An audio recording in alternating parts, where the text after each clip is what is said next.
It appears all hopes for a meeting between dictator Putin and Ukrainian President Volodymyr Zelensky have vanished. And today German Chancellor Friedrich Merz says directly that it seems obvious there will be no meeting between Putin and Zelensky. In Washington, White House Press Secretary Karoline Leavitt adds that perhaps both sides are not ready to end the war. We're now waiting for a statement from Donald Trump. And against this backdrop, one of the harshest Russian strikes on Kyiv in recent weeks. Sadly, there are casualties, destruction and damage to European Union and British Council buildings. And this isn't pretty politics, this is unfortunately reality. And Friedrich Merz clearly says today that there will be no meeting between Putin and Zelensky. It's time to announce this publicly.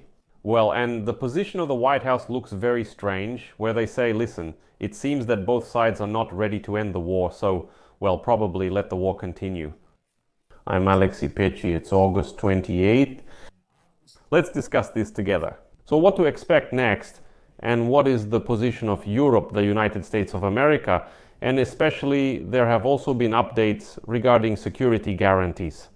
Before we begin, I ask you to subscribe to this channel, give it a like, leave any comment, and be sure to subscribe to my Telegram channel Pechiy. The link is in this video's description. So, Friedrich Merz today says a phrase that European leaders usually don't say so bluntly. He says obviously there will be no meeting between Putin and Zelensky. At that moment he was standing next to the President of France, Emmanuel Macron, and it was clear that Macron basically agreed with this statement. After the Alaska and Washington consultations, the window for negotiations clearly did not open. Moscow is simultaneously striking the Ukrainian capital with missiles and drones, disputing Zelensky's legitimacy and demanding veto power over any future security guarantees for Ukraine. All this renders any discussion of a Putin-Zelensky meeting next week, as mentioned by the White House, pointless. Well, not just pointless, but harmful, because it blurs the focus of what's happening. While the news agenda was filled for several days with talk that Putin and Zelensky would meet, Trump was saying, "I'll definitely make it happen." In Washington, they assured everyone that everything was almost set up already. At that time, other things were happening, no one was preparing for any meeting, and Putin wasn't planning to stop the war. And so on. Now about the White House. Karoline Leavitt, the White House press secretary, said at a briefing today that neither Ukraine nor Russia is ready to end the war.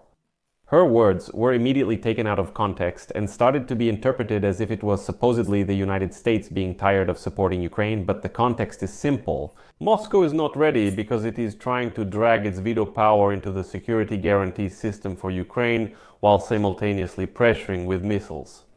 And Kyiv is not ready because it will not sign some paper where a freeze of the war would legalize territorial seizures, and security guarantees are simply replaced with nice rhetoric.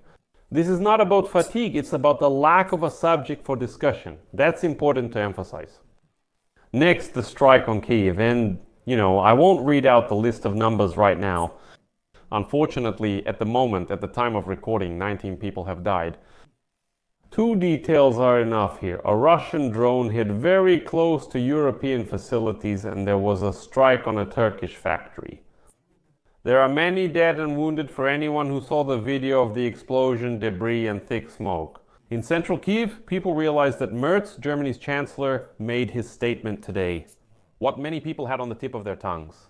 On a day like this, you don't schedule a meeting just for the sake of meeting with the mad, bloodthirsty dictator Putin. You focus on two things: air defense and security architecture. Here's where an important connection comes in. Europe has been debating a security guarantee for Ukraine like NATO's Article 5, but without granting NATO membership for several weeks. This is not a replacement for NATO, it's about automation. That is, if there is a Russian strike, the sanctions snapback is triggered, meaning a full return to the sanctions that are currently in place. Any escalation means the automatic start of arms supplies and strengthening of Ukraine's air defense, an attempt at creeping aggression, and the coalition has the authority to respond without any consultations with Moscow. Here, the United States addresses closing the skies while Europe manages the ground. That is the post-war military mission of the coalition. And most importantly, there is no Russian veto in these security guarantees. The Kremlin responds to all this in its own style. On one hand, they say they're ready for negotiations, ready to discuss something. On the other hand, there are strikes, ongoing strikes on civilian targets in Ukraine. And the saying that talking guarantees without Russia leads nowhere. Well, the contradiction is so obvious that even in Washington, apparently, they've stopped choosing their words carefully. One of the Trump administration's spokesmen directly linked the strike on Kyiv to the cooling of the negotiation agenda. It's not because the United States changed its mind about making peace, it's because peace can't be made under the wail of sirens, they said. Against this backdrop, Ukraine sounds quite firm. Zelensky reiterates that security guarantees must match NATO Charter Article 5 and territorial seizures must not be legalized. You know, this isn't some kind of posture, it's practice, it's a clear, practical approach. All paper guarantees without automatic mechanisms have already been tried in Ukraine. There was the Budapest Memorandum, there were 2 formats of the Minsk agreements, there was the Normandy 4. None of this led to anything.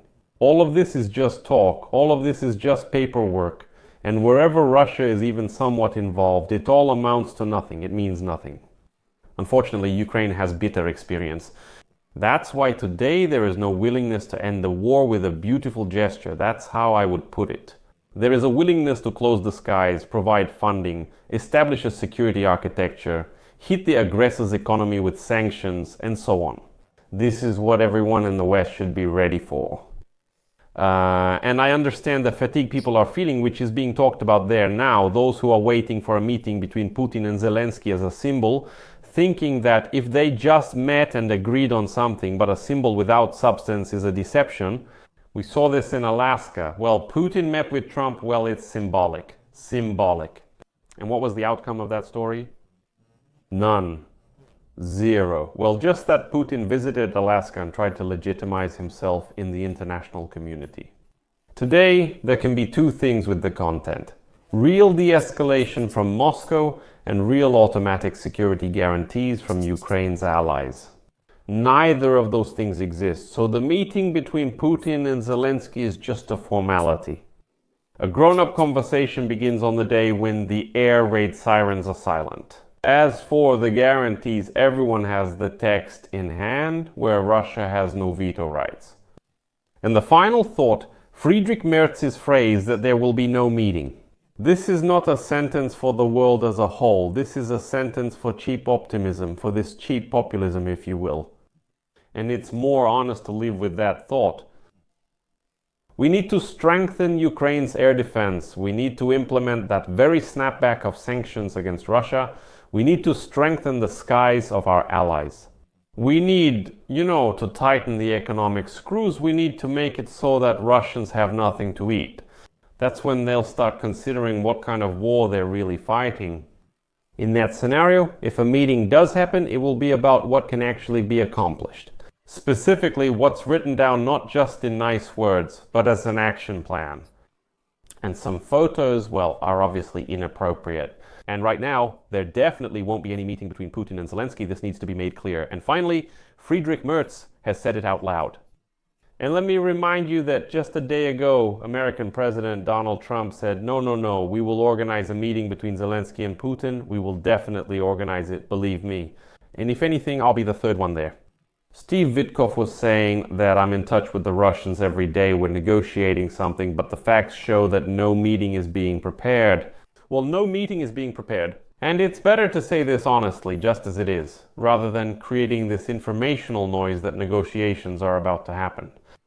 So I'll leave it at that. Share your opinions and conclusions in the comments below this episode. Subscribe to the channel, hit the bell, and don't forget to like. That's it for now. Take care. Goodbye, everyone.